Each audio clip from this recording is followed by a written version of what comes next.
Hey guys, how are you all. मेरा नाम है रमनदीप सिंह। स्वागत है आपका मेरे चैनल एएफएलएम के अंदर। एंड गाइस, आज हम अपना एक नया एक्ट स्टार्ट करने जा रहे हैं, that is real estate regulation and development act 2016।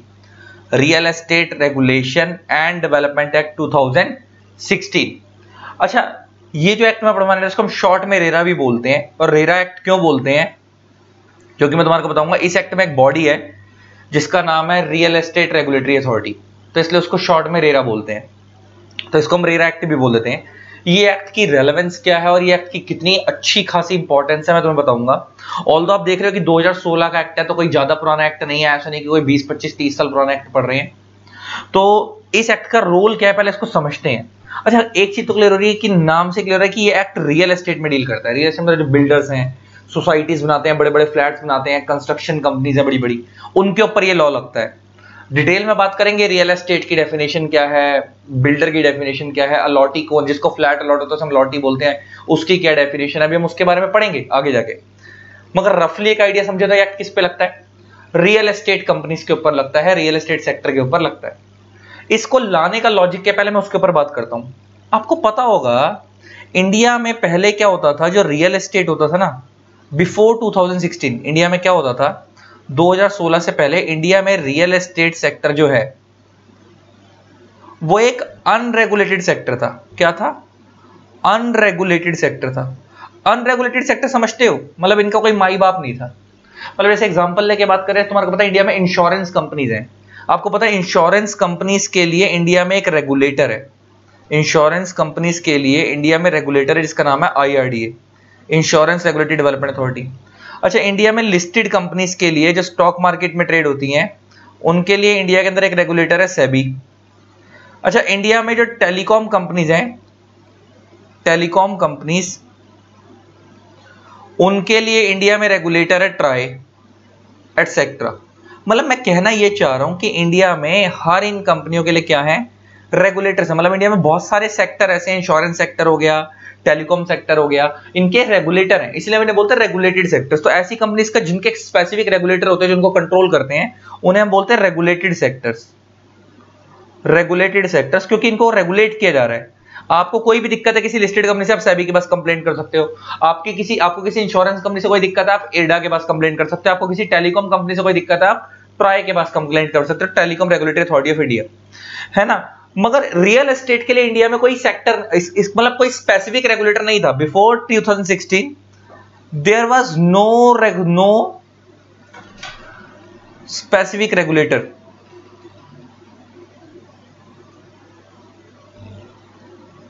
For real estate sector. Real estate sector के लिए इंडिया में कोई भी स्पेसिफिक रेगुलेटर नहीं था। तो होता क्या था, तो उस टाइम पे ना ये जो बिजनेस हो, इसलिए हम इसे बोलते थे अनरेगुलेटेड सेक्टर है। क्या है? Unregulated sector. इसको कोई रेगुलेट करने का कोई सेक्टर नहीं है। तो उस टाइम पे क्या होता था, ये बेसिकली ना लोकल लेवल का बिजनेस होता था। लोकल लेवल बिजनेस समझते हो? ये जो गली मोहल्ले में बिल्डर्स होते हैं, तुमने कभी देखे होंगे, गली मोहल्ले में बिल्डर्स होते हैं लोकल लेवल पे। उसने एक प्लॉट उठाया, 4 फ्लोर बनाए, बनाकर बेच दिया। थोड़ा सा उस पर पैसा आ गया, उसने उसको और महंगे दाम पे बेचा, 15-20 लाख का प्रॉफिट कमाया। अगली बार थोड़ी बड़ी बिल्डिंग ले ली, फिर 4 फ्लोर बनाए, बेच दिया। ऐसे करते करते उस पर पैसा इकट्ठा होता चला गया। और उसके बाद क्या हुआ कि वो थोड़ा थोड़ा करके वो बड़े फ्लैटों पे आना शुरू हो गया, उसने बड़ी बड़ी सोसाइटीज बनानी शुरू कर दी। मगर इतना सब कुछ होने के बाद भी उस सेक्टर को रेगुलेट नहीं किया जा रहा था। अब तुमने देखा होगा कितने केस ऐसे, जैसे इंडिया में बहुत पॉपुलर केस थे जिसमें भी फेल हुए। आपको पता होगा जेपी बिल्डर्स थे, जेपी फेल हो गए। आपको पता होगा एक अमरपाली बिल्डर होते थे, अमरपाली। ये अमरपाली तो आज भी है, लेकिन ये खत्म के कगार पे ही है।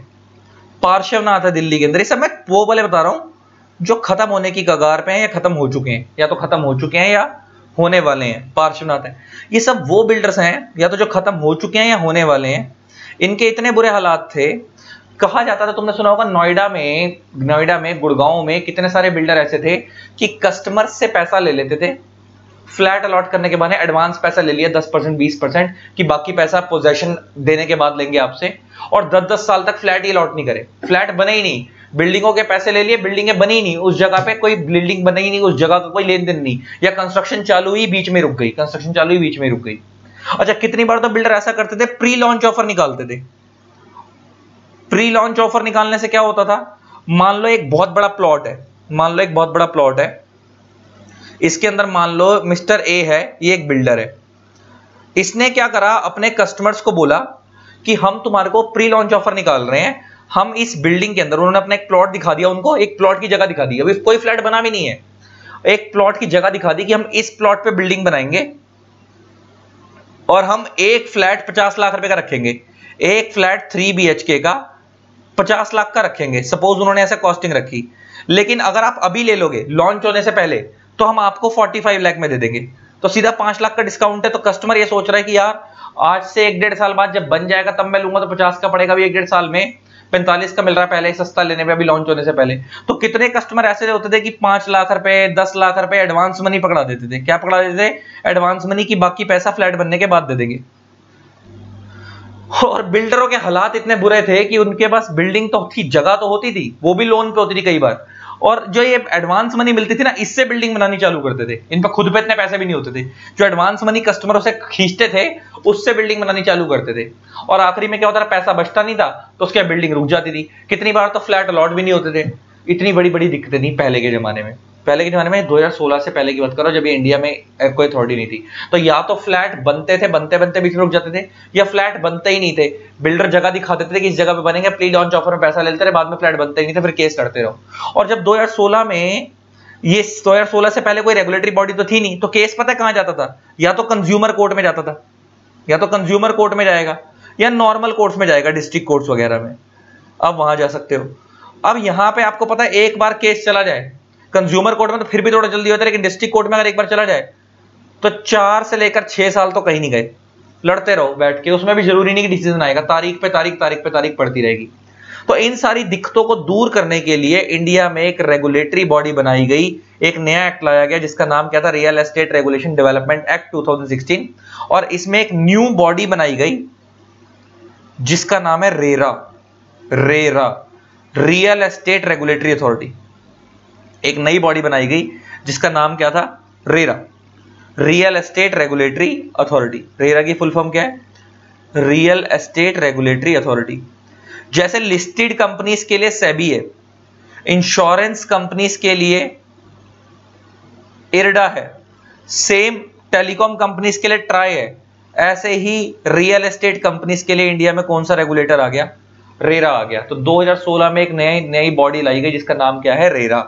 तो अब हम कह सकते हैं कि 2016 के बाद से जब ये एक्ट आया, तो जैसे टेलीकॉम कंपनीज के लिए तो आज के डेट में, तो इसका रियल एस्टेट कंपनीज के लिए इंडिया में कौन सी रेगुलेटरी बॉडी आई है?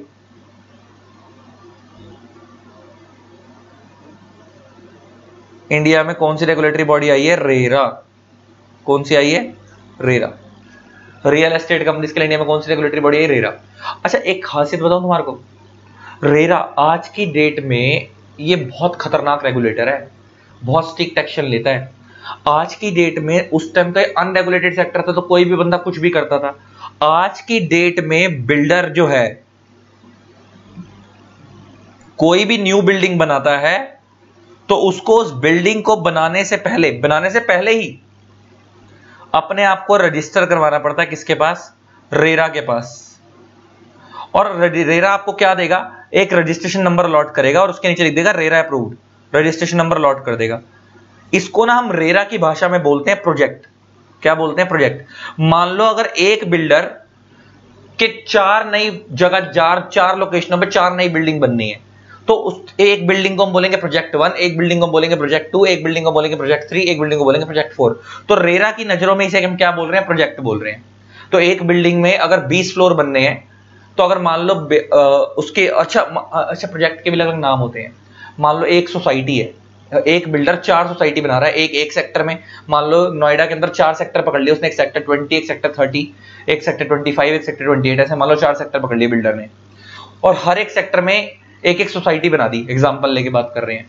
तो अगर हर एक सेक्टर में एक सोसाइटी बनाएगा तो उस एक सोसाइटी को हम एक प्रोजेक्ट बोलेंगे रेरा की भाषा में। तो 4 सोसाइटियों में अगर वो 4 सोसाइटियों में अपनी बिल्डिंगें बनाएगा तो उन्हें हम 4 प्रोजेक्ट बोलेंगे रेरा की भाषा में। यहाँ पे हम उसे क्या बोलेंगे? प्रोजेक्ट। और आपको पता है, मैंने तुम्हारे को बताया कि बिल्डिंग स्टार्ट करने से पहले क्या लेना पड़ता है? रजिस्ट्रेशन नंबर लेना पड़ता है। तो आज की डेट में आप नोटिस करना, जितने बड़े बड़े बिल्डर्स है ना, अब वो एंटर करने लगे हैं इसके अंदर से। आपको पता है टाटा ग्रुप आ चुका है, टाटा ग्रुप हो गया, गोदरेज हो गया, है ना, यूनिटी ग्रुप है, ये ऑलरेडी बहुत बड़ा ग्रुप है, ऐसे बहुत सारे एटसेट्रा, ये बड़े बड़े ग्रुप्स हैं। अब ये लोग किसके, ये क्या बनने लगे हैं, अब ये लोग भी बिल्डर बनने लगे हैं।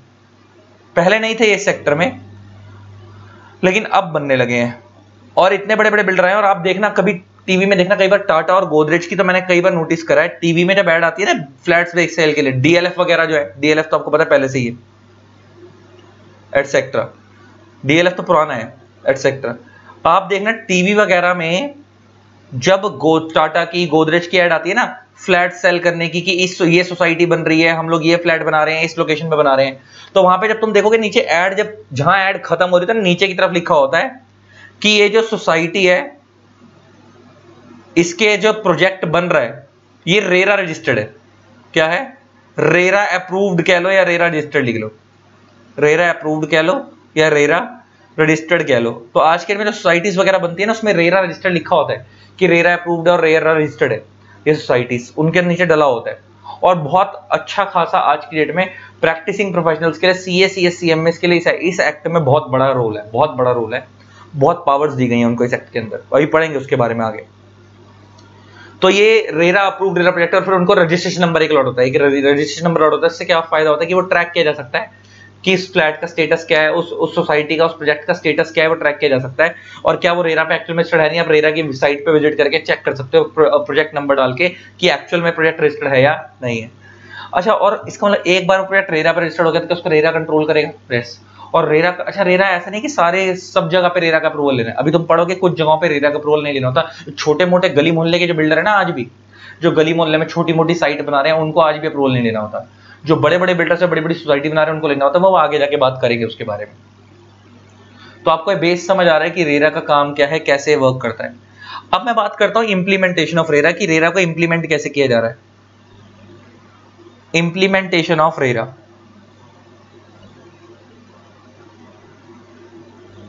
क्यों लाया गया रेरा, आपको समझ आ गया। अच्छा, इस रेरा को लाने का फायदा क्या है।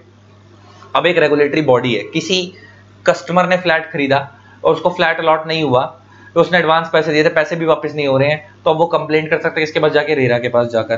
तो रेरा का ये रूल है वहां पे। अच्छा, अगर केस कर रहा है तो अब यहाँ पे कोर्ट की तरह तारीख पे तारीख नहीं पड़ेगी, यहाँ पे जल्दी केस नहीं पड़ जाएगा, फास्टर रेमेडी होगी, फास्टर रिलीफ होगा। और फास्टर रिलीफ होगा तो लेस कॉस्ट आएगी, कॉस्ट भी कम लगेगी, टाइम भी सेव होगा। तो बहुत सारे फायदे हैं जो भी हम पढ़ेंगे आगे जाके। अब हम इंप्लीमेंटेशन ऑफ रेरा की बात करते हैं कि रेरा एक्ट इंप्लीमेंट कैसे होता है। आपको पता है ये जो रेरा एक्ट है इसकी फुल फॉर्म क्या है, real estate regulation and development act 2016,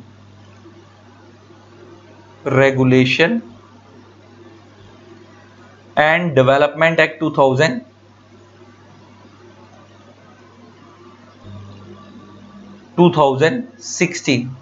ये जो एक्ट है ये 2016 में है। ये एक्ट किसने बनाया, पार्लियामेंट ने बनाया। ये एक्ट तो बनाया पार्लियामेंट ने। अच्छा, आपको पता है पार्लियामेंट जो लॉ बनाती है वो पूरे इंडिया वाइज लगते हैं। आपको पता है इंडिया में दो लॉ मेकिंग बॉडी है, एक है पार्लियामेंट और एक है स्टेट लेजिस्लेटिव असेंबली, इसको स्टेट लेजिस्लेचर बोलते हैं। पार्लियामेंट जो लॉ बनाती है पूरे इंडिया पे लगते हैं, और स्टेट लेजिस्लेचर जो लॉ बनाती है वो हर स्टेट टू स्टेट वेरी करते हैं। लेकिन इन्होंने क्या खासियत करी है कि जो रेरा लॉ है ये बनाया तो पार्लियामेंट ने है, लेकिन इन्होंने every state and union territory को पावर दे दी है, यूनियन टेरिटरी को क्या दे दी है, पावर दे दी है कि आप रेरा से रिलेटेड रहो, पावर दे दी है कि रूल्स स्टेट बनाएंगी। इस रेरा से रिलेटेड जो रूल्स हैं वो कौन बनाएगी, स्टेट और यूनियन टेरिटरी अपने अपने खुद बनाएगी, यूनियन टेरिटरी अपने रूल्स खुद बनाएगी। अच्छा, एक बात बताओ, इंडिया में आपको पता होगा मोटर व्हीकल्स एक्ट है, मोटर व्हीकल्स एक्ट, ये जो ट्रैफिक पुलिस वाले आपका चालान काटते हैं ना, ये उसके लिए लॉ बना हुआ है। अच्छा, ये लॉ भी सेंट्रल लॉ है, लेकिन उस लॉ में पावर दी गई है कि हर स्टेट अपने हिसाब से अपने ट्रैफिक लॉ बनाएगी। और आपको पता है हर स्टेट के ट्रैफिक लॉ अलग होते हैं। जैसे दिल्ली के अंदर जो बंदा बाइक चला रहा है उसको आगे वाले को भी हेलमेट लगाना होता है, पीछे वाले को भी लगाना होता है। दिल्ली के अंदर जो गाड़ी चला रहा है उसमें जो ड्राइविंग कर रहा है उसको भी सीट बेल्ट लगानी होती है, बराबर वाले को भी सीट बेल्ट लगानी होती है ना। लेकिन बहुत सारी स्टेट ऐसी हैं जहां पे जो बंदा सिर्फ गाड़ी चला रहा है उसी को सीट बेल्ट लगानी है, बराबर वाले को नहीं लगानी। जो बंदा बाइक चला रहा है उसी को हेलमेट पहनना है, पीछे वाले को हेलमेट नहीं पहनना। इसका मतलब मैं कह सकता हूं कि हर स्टेट के ट्रैफिक लॉ डिफरेंट है। क्यों?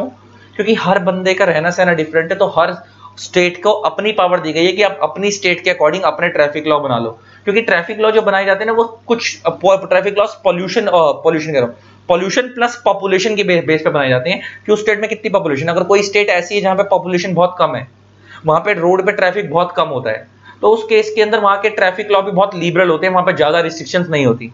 लेकिन दिल्ली, मुंबई, पुणे, बैंगलोर जैसी सिटीज के अंदर आपको पता है ट्रैफिक कितना ज्यादा है, तो यहाँ के अंदर ट्रैफिक के ऊपर बहुत रिस्ट्रिक्शंस हैं यहाँ, और यहाँ पे पॉपुलेशन बहुत ज्यादा है, ट्रैफिक बहुत ज्यादा है, इसलिए यहाँ पे ट्रैफिक लॉज भी बहुत स्ट्रिक्ट है। तो इसका मतलब एक चीज समझ आती है कि जो इंडिया में मोटर व्हीकल्स एक्ट है वो वैसे सेंट्रल लॉ है, लेकिन उसका इंप्लीमेंटेशन जो होती है वो स्टेट वाइज होती है, हर स्टेट को अपने हिसाब से इंप्लीमेंट कराती है, हर स्टेट उसके अपने लॉ बनाती है। तो सेम इंडिया में जो रेरा एक्ट है ये है तो पार्लियामेंट का लॉ, लेकिन जो इसको बनाया किसने, पार्लियामेंट ने, लेकिन इसकी रूल्स बनाने की पावर हर स्टेट को अपने दी गई है कि हर स्टेट अपने हिसाब से रेरा के रूल्स बनाएगी। तो मैं कह सकता हूं कि जो इसकी इंप्लीमेंटेशन करवाई जा रही है वो स्टेट वाइज करवाई जा रही है। इंप्लीमेंटेशन जो है वो स्टेट और यूनियन टेरिटरी वाइज कराई। Union territory, Delhi union territory है और पंजाब स्टेट है, तो जैसे जो दिल्ली और ये मतलब जितनी भी स्टेट्स और यूनियन टेरिटरीज हैं उनकी इंप्लीमेंटेशन ऐसे होगी। मतलब मैं कह सकता हूं कि रेरा एक्ट बना पार्लियामेंट में, लेकिन हर स्टेट उसके रिलेटेड किधर कैसे रजिस्टर करवाना है, कितने टाइम में करवाना है, उसके लिए जो रूल्स है वो हर स्टेट अपने हिसाब से अपने बना सकती है। ठीक है, इसका मतलब रेरा की जो इंप्लीमेंटेशन है वो स्टेट वाइज होगी, और इसीलिए हर स्टेट में, एवरी स्टेट और यूनियन टेरिटरी में एक रेरा बनाया जाएगा। यूनियन टेरिटरी से शॉर्ट में यूटी लिख दिया मैंने। एक क्या बनाया जाएगा, RERA, real estate regulatory authority बनाई जाएगी। मतलब एक्ट तो वही रहेगा, मैं ये नहीं कह रहा हर स्टेट का अपना एक्ट बनाया जाएगा, ना ना, एक्ट तो एक ही है, real estate regulation development authority act 2000, development act 2016, act एक ही रहेगा सेंट्रल लेवल पे। हर स्टेट अपने रूल बनाएगी और हर स्टेट में एक बॉडी बनाई जाएगी जिसका नाम क्या होगा, रेरा। अच्छा, इसका मतलब एक बात बताओ ना, जैसे नॉर्मल बंदे की लड़ाई होती है वो कोर्ट जाता है, तो अगर रेरा पूरे इंडिया में एक ही बनाया जाएगा, तो अगर मान लो दिल्ली का डिस्प्यूट है और रेरा मुंबई में बनाएगा तो बंदा मुंबई लड़ने जाएगा केस, नहीं। तो हर स्टेट की अपनी रेरा बनाई जाएगी। दिल्ली वालों का डिस्प्यूट दिल्ली वाले रेरा में सेटल होगा, नोएडा वालों का डिस्प्यूट यूपी वाले रेरा में सेटल होगा, तो ऐसे हर एक स्टेट का अपना रेरा बनाया जाएगा। तो एवरी स्टेट का अपनी रियल एस्टेट रेगुलेटरी अथॉरिटी बनाई जाएगी। हर स्टेट की और यूनियन टेरिटरी की अपनी अपनी क्या बनाई जाएगी, रेगुलेटरी अथॉरिटी बनाई जाएगी। तो हर स्टेट का रेरा डिफरेंट होगा। तो इसका मतलब आप दिल्ली में कोई प्रोजेक्ट बना रहे हो या आप नोएडा में कोई प्रोजेक्ट बना रहे हो, तो आप नोएडा वाले जो मतलब जो यूपी वाली जो रेरा अथॉरिटी है उधर जाके रजिस्टर करवा लो। आपकी जिस स्टेट में, आप उस स्टेट की जो रेरा है आप उस पे जाके अपना प्रोजेक्ट रजिस्टर करवाओ। और किसी बंदे को अगर उस बिल्डर से कोई दिक्कत है जिस स्टेट में वो बनाया गया, तो आप उधर के रेरा पे जाके कंप्लेंट करो, उस स्टेट के रेरा पे जाके क्या करो, कंप्लेंट करो। इसका मतलब रेरा एक्ट तो सेंट्रल एक्ट है, बनाया तो पार्लियामेंट ने, लेकिन इसको इंप्लीमेंट करवाने के लिए उन्होंने हर स्टेट को एक फ्री एंड पावर दे दी कि आप अपने हिसाब से रूल्स बनाओ, अपनी स्टेट को रेगुलेट करने के लिए हम तुम्हें पावर दे रहे हैं, और अपने स्टेट के हिसाब से एक एक रेरा डेवलप करो, ताकि कोई डिस्प्यूट होगा तो आपकी स्टेट के रेरा पे वो मैटर हैंडल किया जाएगा। ये है रेरा का बैकग्राउंड। समझ आ रही है बात, रेरा क्यों आया, कैसे आया, किस वजह से आया, इंप्लीमेंटेशन कैसे होती है रेरा की, समझ आ रही बात। अब इसको बुक से पढ़ना शुरू करते हैं, और चीजें क्लियर होती जाएंगी। अब तुम्हें बहुत सारी चीजें पता है, पहले पेज पे जो भी लिखा हुआ तुम्हारे को ऑलरेडी पता है, फिर भी पढ़ते हैं।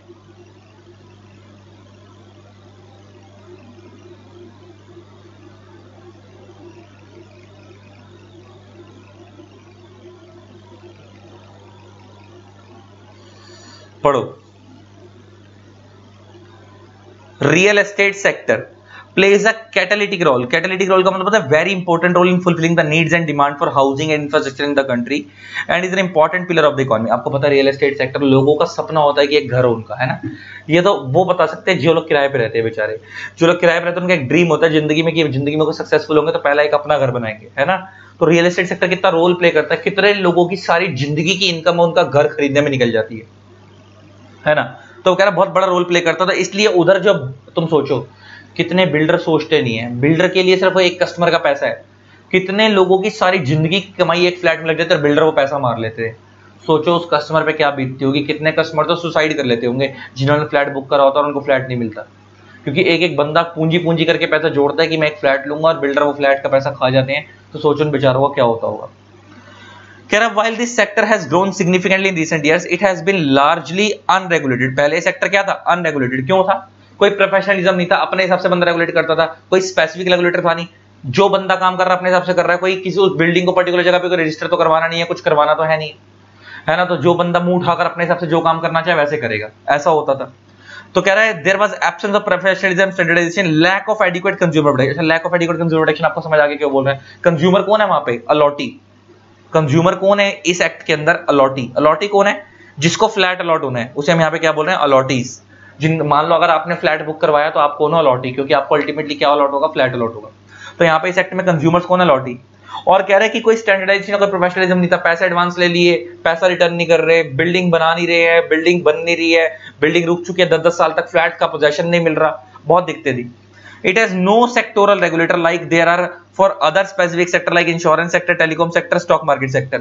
कह रहे हैं जैसे अदर सेक्टर्स के लिए रेगुलेटर है स्पेसिफिक, जैसे हमारे को मैंने बताया भी इंश्योरेंस के लिए इंडिया में इरडा है, insurance regulatory development authority. Telecom के लिए इंडिया में ट्राई है, telecom regulatory development authority, telecom regulatory authority of India. और स्टॉक मार्केट के लिए इंडिया में सेबी है। कह रहा है मगर इधर ऐसा कोई भी नहीं था इनके लिए, इसके लिए ये रियल एस्टेट सेक्टर के लिए ऐसा कोई भी रेगुलेटर नहीं था। History is witness to the fact that whenever sectoral regulators like SEBI, IRDA, TRAI have been formed, they have helped in deepening the market and made it robust। Robust का मतलब होता है strong। Robust का मतलब क्या होता है? strong। कह रहा है ये हिस्ट्री गवाह है कि जब जब किसी सेक्टर के अंदर एक रेगुलेटर लाया गया तो वो सेक्टर ज्यादा ग्रो करा है, उस सेक्टर ज्यादा पावरफुल हुआ है, उधर के लोगों के साथ कुछ गलत नहीं होता। अगर उधर कोई स्पेसिफिक रेगुलेटर होता तो लोगों को ज्यादा रिलीफ मिलता है और लोग ज्यादा ट्रस्ट करते हैं उस सेक्टर में। अच्छा, पहले लोग स्टॉक मार्केट पे कम ट्रस्ट करते थे, लेकिन जब सेबी आया तो लोगों का ट्रस्ट स्टॉक मार्केट में बढ़ गया, क्योंकि उनको पता उनको कोई रिलीफ मिलाने वाली बॉडी है। अगर उनके कुछ गलत होता है तो उनको रिलीफ दिलवाएगी कौन? सेबी। दो द कंज्यूमर प्रोटेक्शन एक्ट 1996 को काट के कर दो 2019। अब इंडिया में कंज्यूमर प्रोटेक्शन एक्ट 1996 हट चुका है, अब 2019 आ चुका है इंडिया में।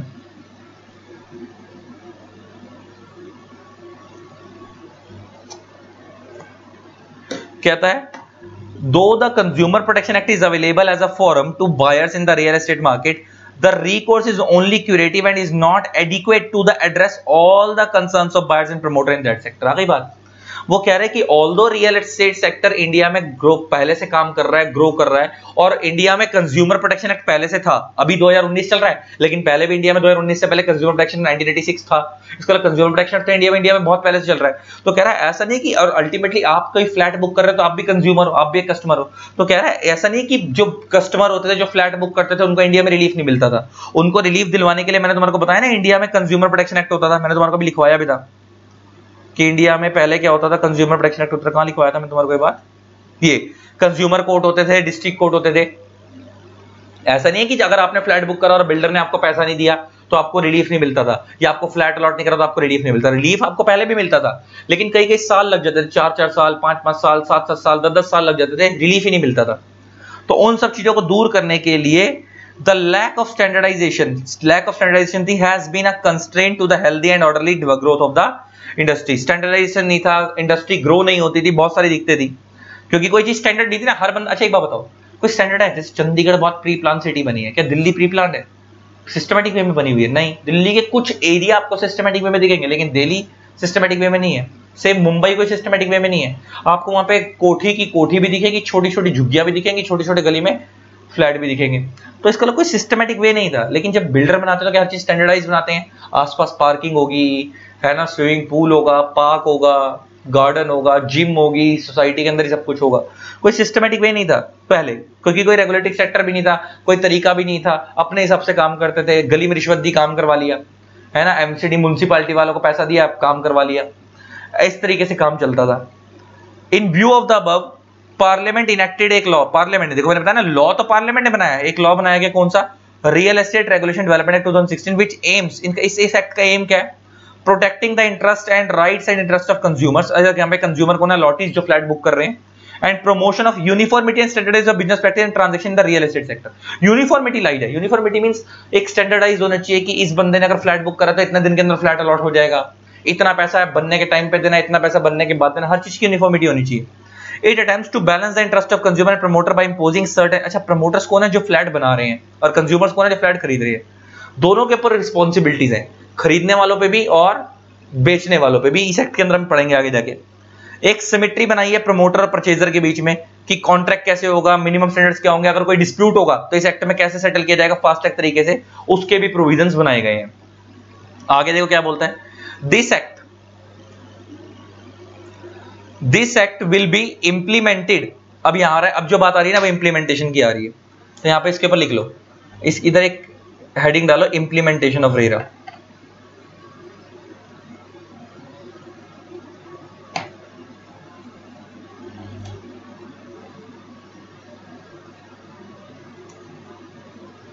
Of RERA, implementation of RERA. RERA की इम्प्लीमेंटेशन कैसे होगी अब उसके बारे में पढ़ेंगे, ठीक है। कह रहा है ये जो एक्ट इंडिया में लाया गया just like motor vehicles act लाया गया। अच्छा, मोटर व्हीकल्स एक्ट का मतलब क्या? Pass by central government. Pass by central government मतलब पार्लियामेंट की बात कर रहे हैं यहाँ पे। Pursuant to which respective state government union territory are required to notify their own rule. समझ आ गई बात?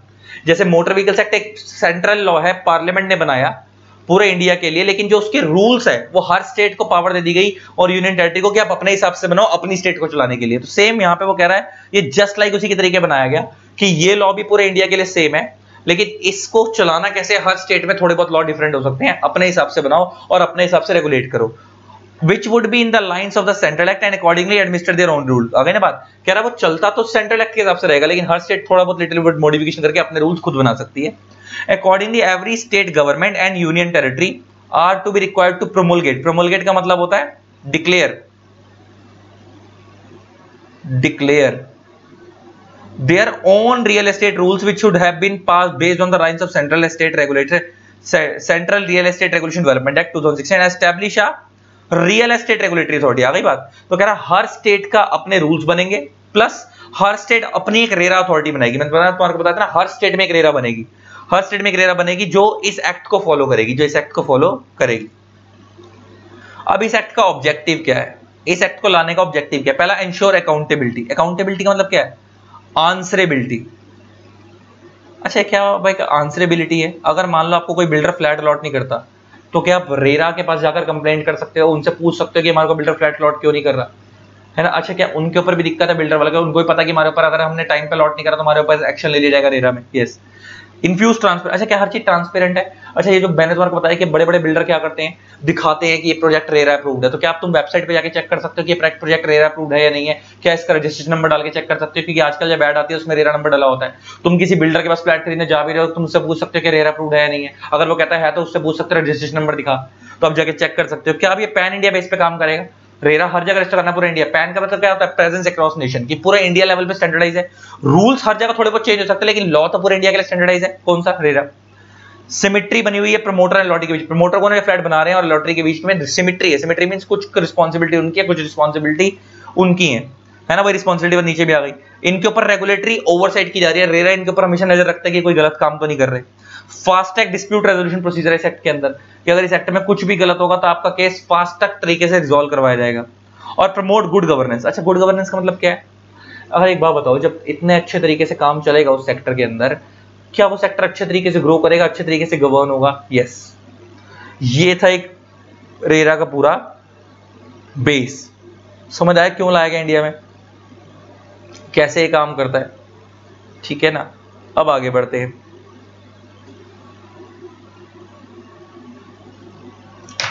क्रोनोलॉजी, ये क्या देखते हैं।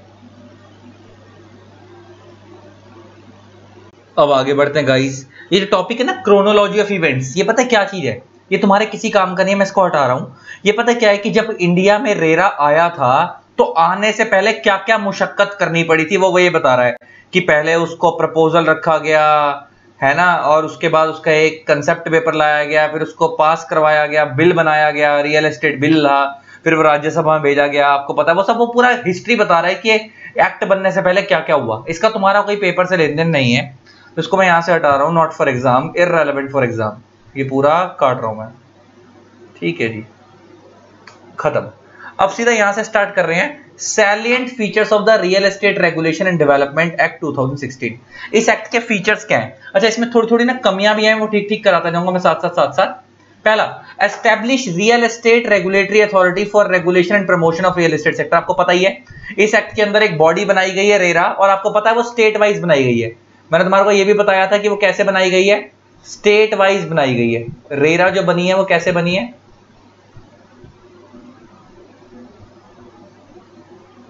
State wise. हर स्टेट में अपना रेरा होगा, स्टेट वाइज कह लो, और जो यूनियन टेरिटरी है वो यूनियन टेरिटरी वाइज कह लो। है ना। पहला ये। Next, ensure sale of plot, apartment और ऑफ बिल्डिंग नहीं है, और बिल्डिंग है, अपार्टमेंट और बिल्डिंग, ऑफ बिल्डिंग नहीं और बिल्डिंग, ठीक कर लेना उसको, अपार्टमेंट और building as the case may be, और sale of real estate project in an efficient transparent manner. अब ये तो तुम्हारे को मैंने बता ही दिया था कि इस एक्ट में जो भी चीज होंगी वो ट्रांसपेरेंट मैनर में बेची जाएंगी। आपको पता है इस एक्ट के अंदर कोई भी चीज गलत नहीं होगी, क्योंकि आज के दिन में आप चेक कर सकते हो वेबसाइट पे जाकर कि ये चीज ओके है या नहीं है, वो आपको पता ही है। नेक्स्ट, और क्या हो सकता है इसमें, इसका नीचे आएगा ensure protection the interest of consumer. अच्छा, इंटरेस्ट ऑफ कंज्यूमर कैसे है, तुम्हारे साथ अगर कुछ भी गलत होता है, कोई बिल्डर तुम्हारे को फ्लैट अलॉट नहीं करता या तुम्हारे से पैसे ले लिए और तुम्हारे को पैसे रिफंड नहीं कर रहा, तो आपको इस एक्ट में प्रोटेक्शन मिलती है। प्रोटेक्शन कैसे मिलती है मैंने तुम्हारे को बताया, तो तुम किसके पास जा सकते हो, रेरा के पास केस कर सकते हो, रेरा के पास जाकर केस कर सकते हो। अच्छा, अगर तुम रेरा के डिसीजन से सेटिस्फाइड नहीं हुए, रेरा के डिसीजन से सेटिस्फाइड नहीं हो, तो आप अपील भी कर सकते हो रीएट में। मैं तुम्हारे को बताता हूं, देखो इस एक्ट में जो फर्स्ट टाइम केस है ना वो कहां जाएगा, मैं तुम्हें बताता हूं फर्स्ट टाइम केस कैसे जाएगा।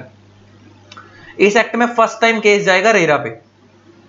अगर आप रेरा से सेटिस्फाइड नहीं हुए तो केस जाएगा रीट पे। अगर आप रीट से भी सेटिस्फाइड नहीं हुए तो अपील जाएगी सुप्रीम कोर्ट पे। इस तरीके से चलेगा। रेरा की फुल फॉर्म क्या है, real estate regulatory authority.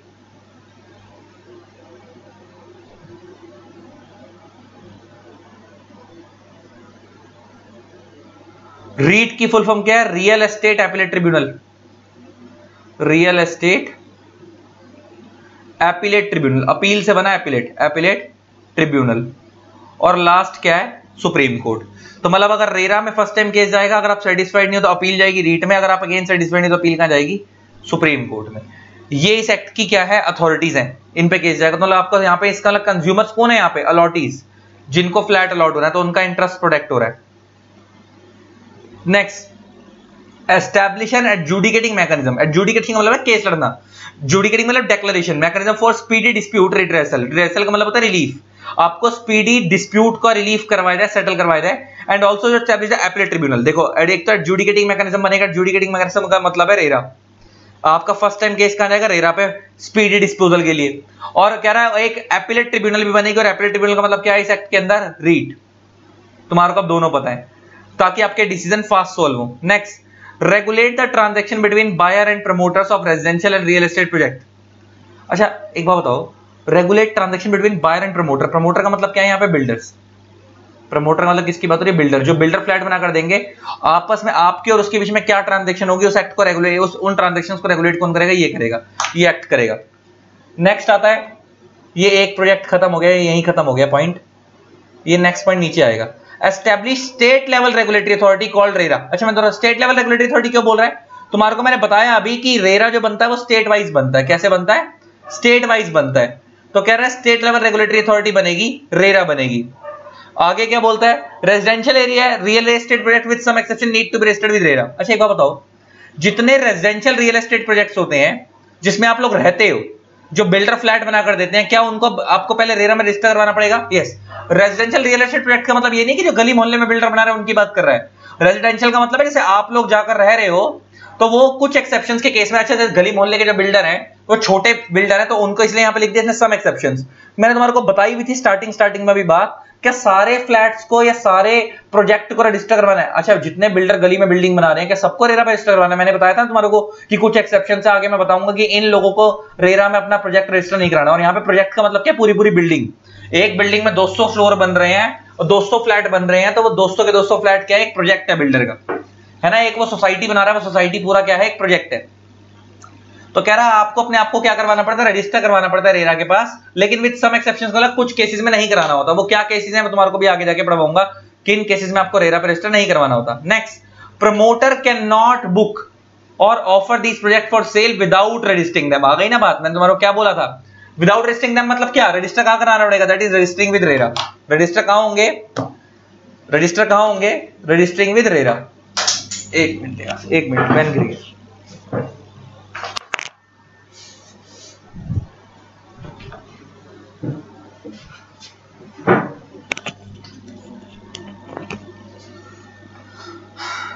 Without registering देंगे मतलब है रजिस्टरिंग विद रेरा।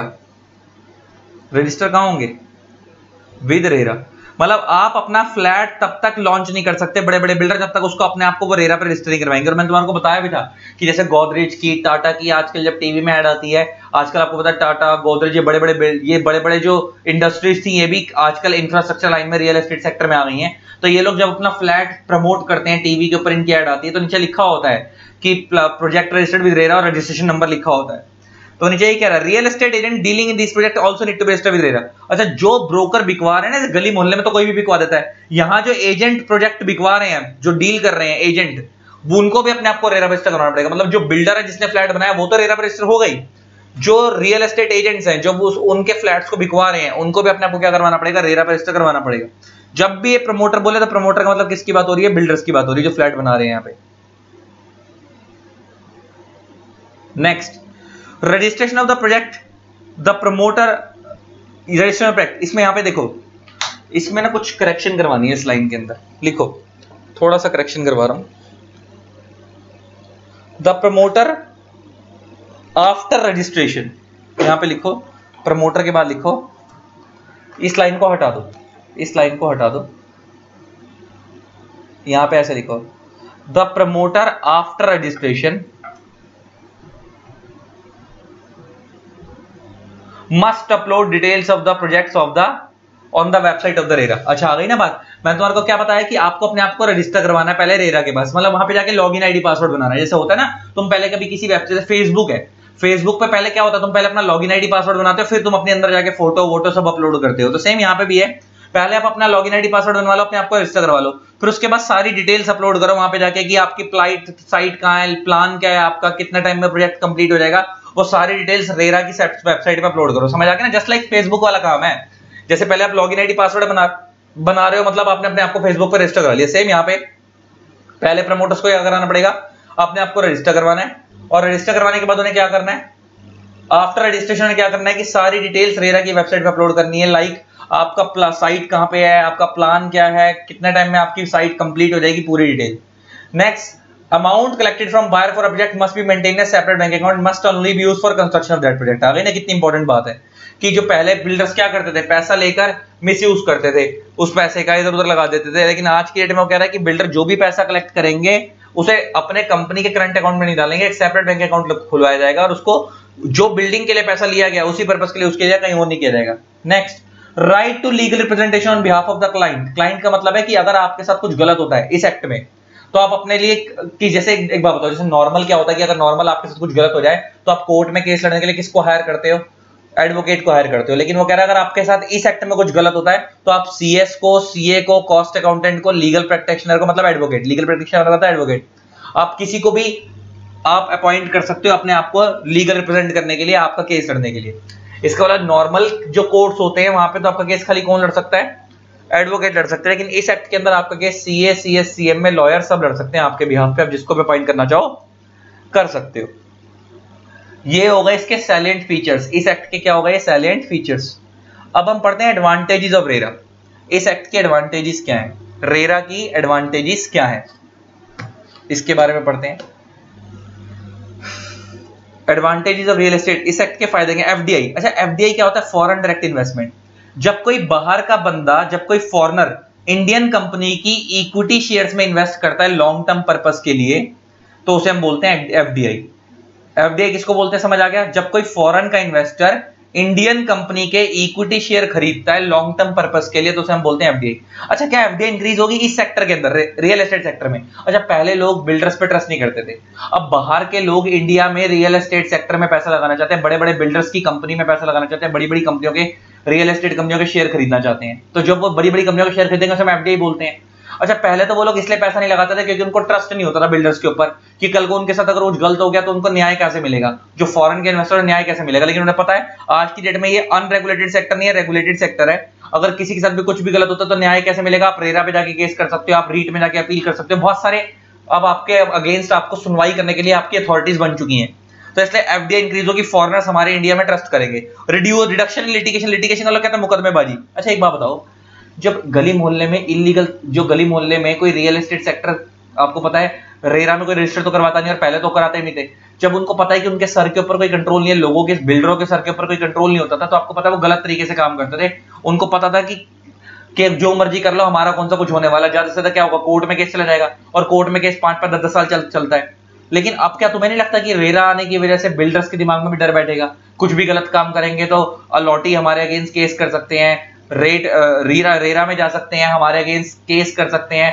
तो अब वो डर के मारे आधी गलत काम वो वैसे ही नहीं करेंगे, इसका रिडक्शन लिटिगेशन कम हो जाएगी।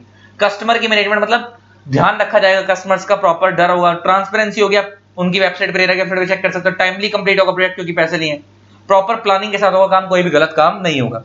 ये थी एडवांटेजेस रेरा की। अब कुछ डेफिनेशंस हैं जिनके बारे में हम अगली क्लास से करेंगे, आज की क्लास में नहीं कर रहे हैं, आज के चैप्टर में कर रहे हैं। आज तुम्हारे चैप्टर का अच्छा खासा बेस बना दिया, और ये जो डेफिनेशंस है इसको अगली क्लास से करेंगे ताकि तुम्हारा और क्लियर हो जाए, ताकि तुम्हारा अच्छा खासा इस चैप्टर का पूरा अच्छा खासा तगड़ा बेस बन जाएगा। तो डेफिनेशन पोर्शन को अगली क्लास में करेंगे। आज का लेक्चर इधर रखते हैं। आई होप आपको लेक्चर अच्छा लगा होगा। इसी तरीके से वीडियोस को प्यार देते रहे। Keep learning, keep supporting. Thanks a lot, bye bye.